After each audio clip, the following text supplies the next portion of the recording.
Sometimes patients watch us adjust other patients and it looks like we are adjusting everybody the same, but there are 26 different bones in the spine and so many different ways of adjusting multiple parts of the bone that we're going to be adjusting. So we're going to talk through a little bit of what we're looking for and different ways of adjusting today. So typically when you come in our office, you're going to lay face down, let your spine relax, and that's going to get you the best adjustment. So we pull up your x-rays and that's going to help us determine where to adjust you at.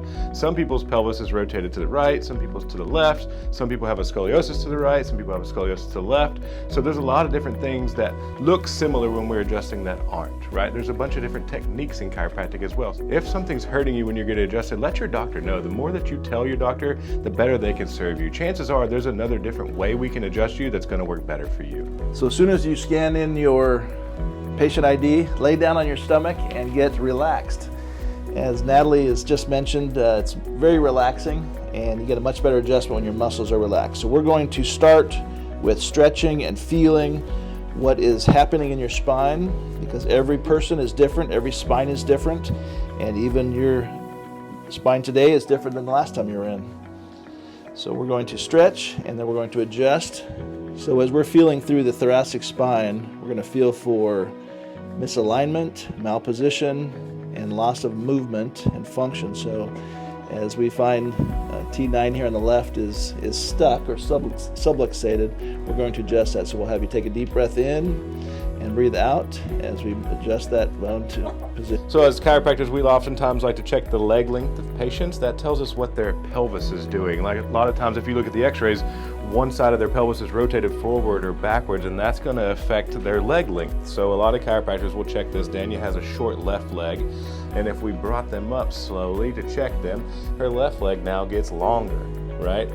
That looks kind of crazy to us, but if we follow the technique pattern, that means that we need to adjust this side of her pelvis over here. So you often see us pop this up, and a lot of patients ask us, what's this doing? It's just helping us speed up the adjustment. It's actually less painful for the patient, so we pop it up, and then we're going to adjust in the position once or twice to get it to go where we want, and then we recheck before we move on. Now her feet are leveling out, so that's good.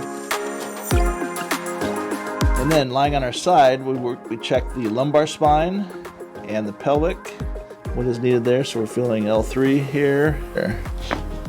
A lot of people think that they're getting the same adjustment because everybody lays in this position to get adjusted, but there's 5 lumbar vertebrae and the pelvis and sacrum that we can adjust here. So for Dania, we're going to go a little bit lower on the pelvis.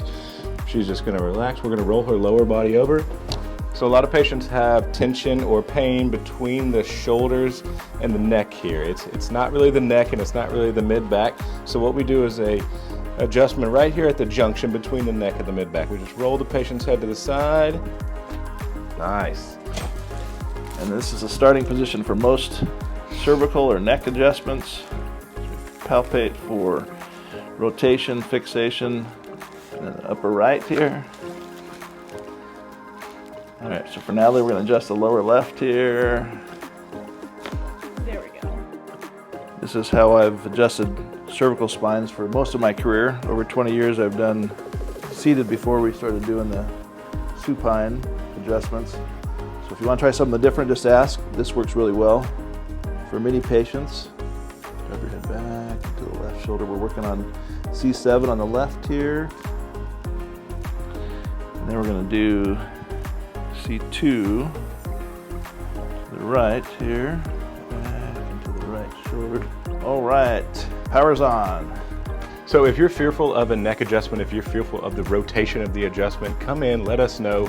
We'll do x-rays, we'll make sure everything is safe to adjust before we lay hands on you. But we have different techniques. As you can see, Dr. Randy's using the ArthroStim here. We have an activator that we use on some folks that are scared of the neck adjustment.